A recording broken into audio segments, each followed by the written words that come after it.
is Cop Talk. Now, here are your hosts, Captain Ed Mamet and Detective Kevin Schroeder.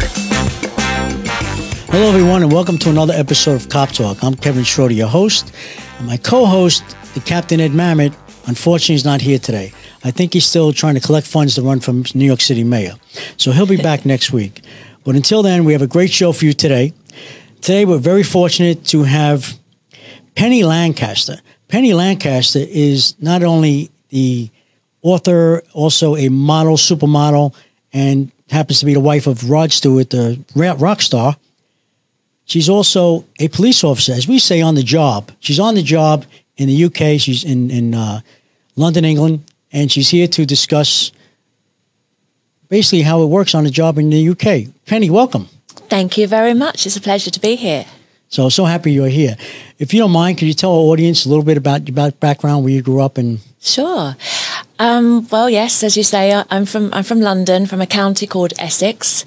I was born and grew up, went to school, dated, my whole life was in Essex. And that happens to be where I first met my future husband, Rod Stewart. Well, oh, wow. Yeah, okay. in London, actually. But he lived in a local area in Essex where I grew up.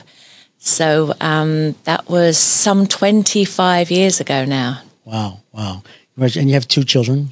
Two children, yeah. Alistair, who's 19, and Aidan, who's 14. Oh. Rod and I always say we have 8 children collectively, but I only gave birth to 2 of them.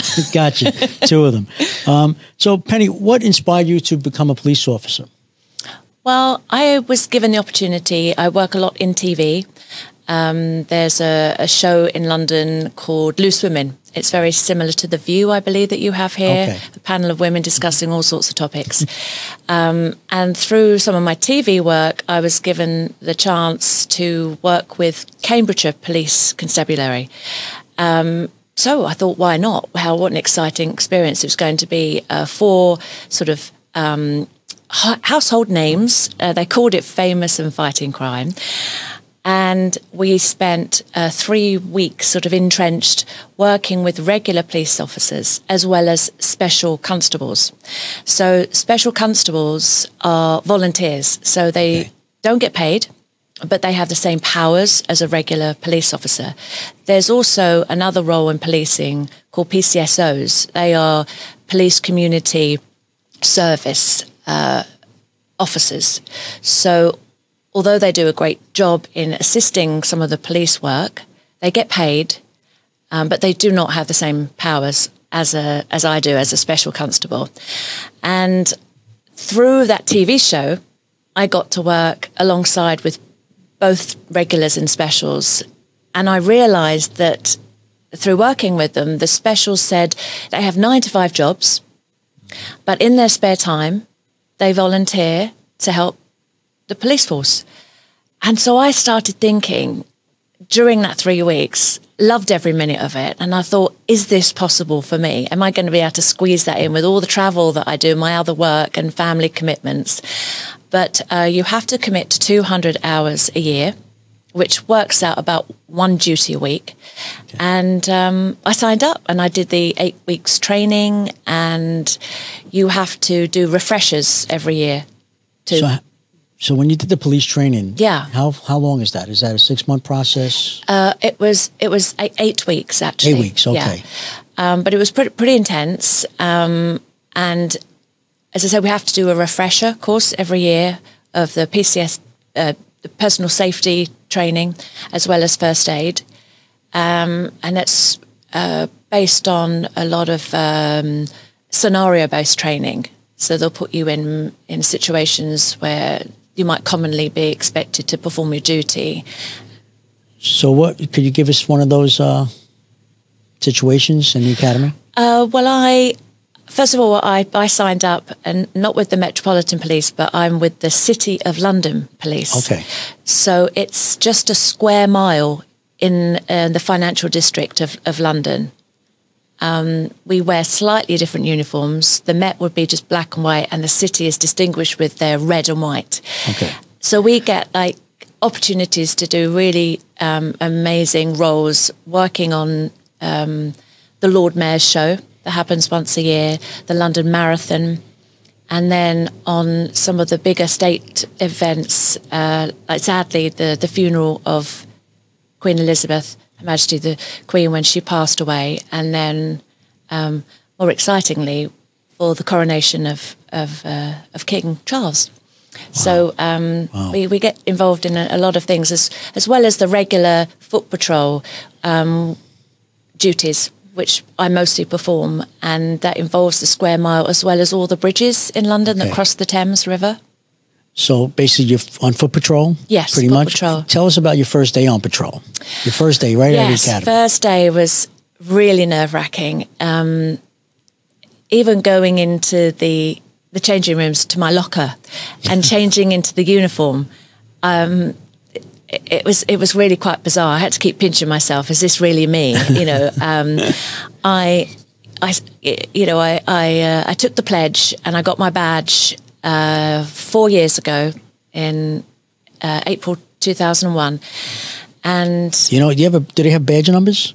Yeah, we have. What's your badge number? Well, we have a collar number and a warrant number, so there's two different numbers. 1146. 1146. Yeah. Okay. I don't have my badge with me today. I wish I'd brought it. That'd be cool. Yeah. I've only performed 2 arrests. One was drunk drive and one was drug drive. I'm sorry. One was drunk. Drug. One was drug and one was drunk. Okay. How did that come about? Well, first of all, the vehicles were pulled over for different reasons. One was speeding and one was because the windows were blacked out. So then, of course, as you know, there might be a simple reason for pulling a vehicle over, but once you start talking to the passenger and the driver, other things can be established, and then you build your grounds for further questioning and possible searches and arrests, and it sort of came about like that.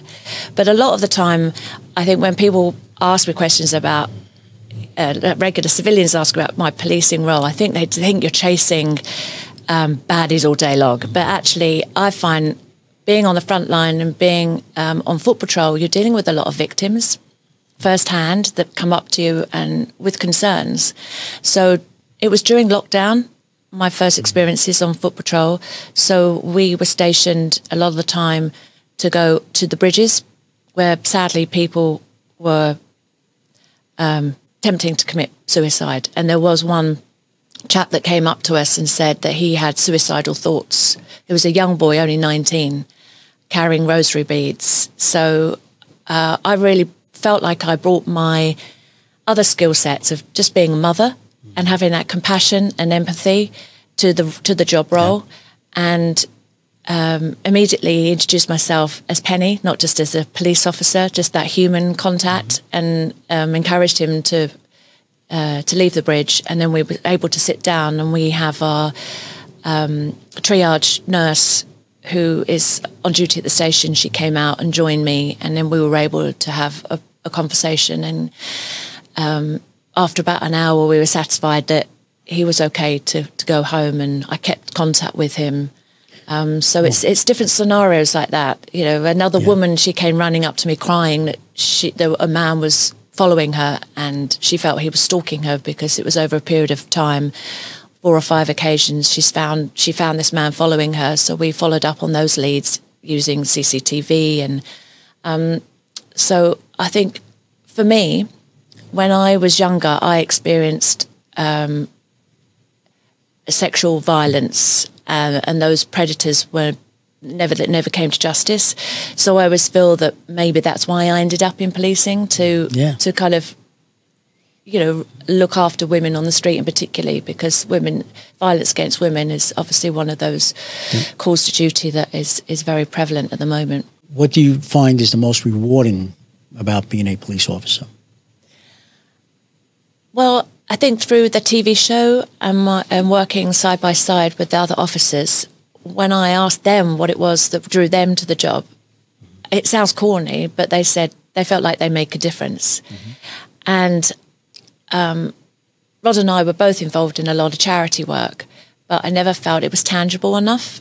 But being every duty I go out on, I feel I make a difference to somebody's life, and that feels like very rewarding. And as well as me being able to give back to my community, I didn't realise how much it would give back to me in return. That's perfect. I mean, you just said it right there. But when you're in uniform and you respond to a scene and people realize you're Penny, who you are. Yeah. You're a celebrity. I mean, you're a model and successful model. And as we said, an author and Rod Stewart's wife. I mean, is there any, how do they react to you when they realize who it is in uniform? Well, mostly, as you know, we police with the public's consent. The police are the public are the police. But sadly, I feel that there's a lot of trust that has been lost between the police and the public. And I think a lot of the time it's because the members of the public just see a uniform. Mm-hmm. They don't necessarily see the person behind the uniform. They don't see that there's a mother, an uncle, a brother. We're just members of the public with a uniform on. So a lot of the time I don't get recognised. I've done a few duties where I've done plain clothes, and that doesn't really work for me. Gotcha. Occasionally, when I've spent a longer period of time talking with somebody, maybe it's the sound of my voice and my mannerisms. Sometimes it clicks, and are you? It is you, isn't it? I kind of like to think that I'm the positive face of policing, and I like to bring a lot of positive news to what the police do day to day, because there's always so much negative attached to policing. So I've kind of built a lot of traction, I think, so more people are aware of me out on the street. But it's always in a positive way, and if anything gets a little spicy, I think if people do recognise it's me, it helps to de-escalate situations. It's sort of then they see the human behind the uniform. Yeah. Do you think more public figures like yourself should get involved in policing, or try to get more involved in regards to fundraising for widows and children, etc.? I think it's important for any member of public, especially those that are in a position to draw awareness, to volunteer in whichever role they feel is right for them. For me, it's the perfect role, and I felt like it's sort of been waiting for me to come along all this time, and I wish I'd found it earlier. Right. No, it's a great field. You know what I mean? And it's a calling. It is. I mean, we definitely don't do it for even the full-time police officers. Yeah. They don't do it. Well, I never did it for the money because exactly. You need a second job to pay the bills anyway. Yes. And when you retire, you get a pension, but you still need a second job to continue to pay the bills. So it's a calling for sure. Yes. And there are risks obviously involved. Yeah. Oh, yeah. Absolutely. Yeah. But you don't think. Well, I mean, you want to go home to your family. Yeah. But you don't think about the risk. No. Because if you do, then you'd be going crazy every minute of the day. So you just have to get in there, put the hat on, get in the game, and do what's got to be done. And then later on, sometimes you think about it like, oh, what the hell just happened? Mm-hmm. What did we just do? You know what I mean? And, it's nice to be able to talk about it later on. In regards to managing the stress and mental health, how do you, is it a problem with with your police department in regards to any mental health issues, stress, suicides? Within the force itself, there's always a debrief after every situation. So every officer is spoken to as a group, as a whole, after a particular difficult situation, an incident they've been called to. And then if any individual at the time or at a later date feels that there's been an effect on them, on their mental state because of that situation, then there's always an outlet for someone to go to have that conversation with. So you feel that your department, they actually, they have a plan set up in regards to anyone needs any help? Yeah. For a job they just handled and they're very stressed out about it, or whatever the case may be, or any issues going on at home. Exactly. They're very good, yeah. Unfortunately, especially with NYPD, unfortunately, we've had too many suicides, even the past 2 years. We've had probably anywhere from 5 or 6 of them. That's awful. One recently the other day. So it's sad, you know. You don't know really what's in someone's head, but you don't know. You know, you want to talk to someone, but if they're not telling you what's going on, then you really don't know. Very sad. And all these guys I'm talking about and girls, they're young. They're in their 20s and 30s. I mean, they're young, committing suicide, you know. But it's, you know, I mean, so now that you're a police officer and you went from celebrity being a police officer, still always a celebrity, how do you, you know, what is your, did it change your mind? Like, how did you always think about police officers? Well, I'm sure you always were supportive of police officers. Okay? Yeah, I've always respected police officers, looked up to them. As I said, when I was younger, I was a victim to crime myself, and I've always felt that I was treated fairly, and I was believed, and I felt I was trusted with the information and given all the support. It was just sadly, you know, those particular incidents weren't resolved to find a suspect or to make, you know, have them guilty in the end. But I've always had great admiration. In fact, what bridged the gap between the show that I did and becoming a police officer was getting involved in a charity called COPS, standing for Care of Police Survivors. They also have a subsidiary, I believe, in America as well. And basically it's a charity that looks after families of officers that have lost their life on duty. Or not just on duty physically, but because, of course, officers are always on duty, aren't they, whether they're working or not. And that would include accidents or suicides or any death, really. And the charity is amazing because, as you know, within policing, we look at our colleagues as one big family because we're all there to support one another. But also, we wouldn't be able to do our job as a police officer without the support of our families at home. Very true. The people that, as you say, have to say goodbye to their loved ones, hoping they'll come home. Yep. But sadly, that's not the case. So this charity reaches out to those families and continues that support and makes them feel that they're still part of the force. And if they need any help psychologically with therapy, that charity will provide that for them.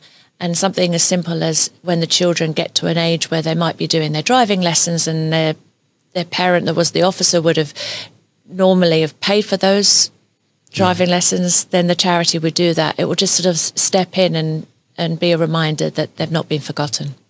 So would you say that your town is very supportive of the police? Oh, absolutely. Yeah. Very supportive, which is great. That's great to hear. You know? Yeah. Now, how do you juggle, Penny, being a mom, you know, a public figure, Rod Stewart's wife, amongst many, and of course being a police officer? How do you juggle everything? It is as you put it. It's a juggling act. Yep.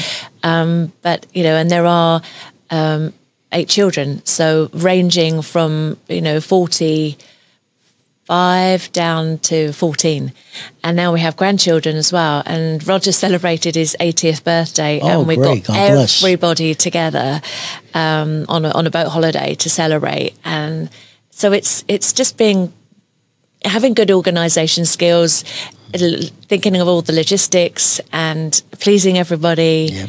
Yep. But I do take time for myself to, for my own role, whether it's in TV and policing really is kind of a saviour in a sense. Yeah. That's really what I do just for my soul. Right. No, that's great. Now, so can you tell us, how did you meet Rod Stewart? Or I should say, how did he meet you? It was a Christmas party at a hotel called the Dorchester in London, and they had a nightclub downstairs. And he was there with his band. He happened to be on tour at the time. I wasn't aware of it. And I was with a group of friends. And one of my friends was a huge fan and said, "Penny, I need you to get me an autograph. I'm too nervous to go over." And I said, "Go over to who?" Well, was Rod Stewart's in the corner and he's surrounded by lots of people and I don't want to go over, you go. So I'm 6'1". And I've always been the one that my friends will go to kind of push me forward ahead of everyone to kind of get the job done. So I was like, sure, I'll go and get an autograph. And when I went over, I asked politely, and he gave me my autograph for my friend and asked if I was a good dancer. I said, well, I enjoy dancing. He said, I'm going to come and watch you. The next minute, I'm on the dance floor with my friends. He's asked me over for a drink. But then he had finished around that time a relationship with his previous wife, and he needed some time to reflect on that. So it wasn't until 9 months later that his bass player, the guitar player Carmine Rojas, handed Rod my telephone number and said, "Okay, I think you're ready now." So 9 months after we first met, we had our first date. And oh, wow. The rest was history. Lucky Rod. No, that's great. Do you have a favorite song from... I think Sailing's got to be my favorite. It's such an anthem. And it's one of those kind of emotional ballads. I love it. Okay. Sounds good. Now, I understand you just wrote a book. You have a book coming out, correct? Yeah, I do. Okay. This is... want to tell us about your book? Yeah, it's Penny Lancaster, called Someone Like Me, and it's basically connecting the dots from when I was a youngster, as I say, the victim of crime. I suffered at school with bullying and with learning difficulty of dyslexia, which still is sort of forms a part of my life today. But I've found that there are great tools and positive sides to dyslexia, which I talk about. I talk about being a mother, childbirth, going through menopause, and of course into policing. So it covers so many aspects of growing up and being a woman itself that I think it can relate to a lot of other people. Just because I'm, as you say, a celebrity and married to a rock star, I'm just a regular girl next door too. No, I know that for sure. It's been a pleasure knowing you all these years, and every time you guys come to town, it's great seeing you and working with you, and it's just great. Thank you. And I it's understand always been a pleasure seeing and working with you too. Thank you. And I understand possibly this week maybe going to a shooting range. Is that accurate? Yes. Now, sitting in the control room. That's going to be quite different to the control room in London, I'm sure. And so, how do you shoot often? Well, as a special constable, we don't have firearms. Right. There is a firearms department, but the regular police officers they don't carry firearms. But we do have tasers. Okay. And tasers have just been introduced for specials, but that's another training step that I'd have to go through for that. So will this be the first time shooting? Yes, absolutely. Okay, I'll make sure first I'm time. a few steps away when we're doing that. That'd be great. But, Penny Lancaster, what a great guest today and a great show. And I know you're very busy, so I know your time is very valuable, and I know you have to get running. Going off to Rod's show tonight. There you go, and you're going to a show tonight. Absolutely. I think somewhere in Canada, possibly. Yeah. But, and I know you have a few more shows coming up too, Mohegan Sun and a few other ones. And then I guess you're back to... where do you normally make your home? Is it UK or? Yeah, home. I guess our base is the UK, but after Rod's tour is finished in the US, we're going to have a week with family in Los Angeles. His eldest daughter's just given birth, so a new grandchild we're going to meet for the first time. Oh, great! And then head back to the UK for the start of the new school term for our youngest, Aidan. So it's busy. Penny, another question. Crime in your town, crime in the UK. How would you say, is it up, down, or? Well, from a policing point of view, I've only been on the job, as I say, for 4 years, but there has been an increase in violence against women, and I know in the City of London Police, where I perform my duties, we have an operation called Operation Reframe. And we set up a welfare tent at Liverpool Street Station, which is one of the main stations in the city. And we invite members of the public to come and discuss any issues, problems, concerns that they might have. You can do a walk and talk with the police officer, show them around maybe their journey from the workplace to their transport home, if there's particular streets that are dark or they feel uncomfortable with. There's obviously rise in things like spiking of drinks. So we put a lot of factors into dealing with those kind of crimes. And then there's Ask for Angela, which is a call if you're in a bar or club, that if a female in particular feels vulnerable on a first date, or the people that they're in company with, instead of alerting that person that they're with that they have a concern, they can go to a bar member and simply say, "Can I ask for Angela?" And that is a code to call the police. So we've put a lot of things in place to particularly care for violence against women. So basically, you would say crime is down overall, though? I'm not sure on particular statistics, but I know in that particular area we're upping it, our efforts to take care of the safety of women. Okay. And now, how about homicides? Fortunately, in the City of London, as I say, it's a very small area of London. It's just 1 square mile, and there's only been 1 homicide in 7 years. Oh, fantastic. So homicides are down then. For sure. Thank you, Penny. Well, next time you're in town, which probably next year, we'd love to have you back on. Thank you. And because you've been a great guest and you're a great person. And God bless you and Rod and the family. So at this time, I'd like to thank my guest today and Penny Lancaster for coming here and giving us our time. And until next time, I'd like to thank you for watching as always. And God bless you. God bless America. God bless law enforcement throughout the world. And also, God bless our U.S. military. Until next time, thank you and be safe.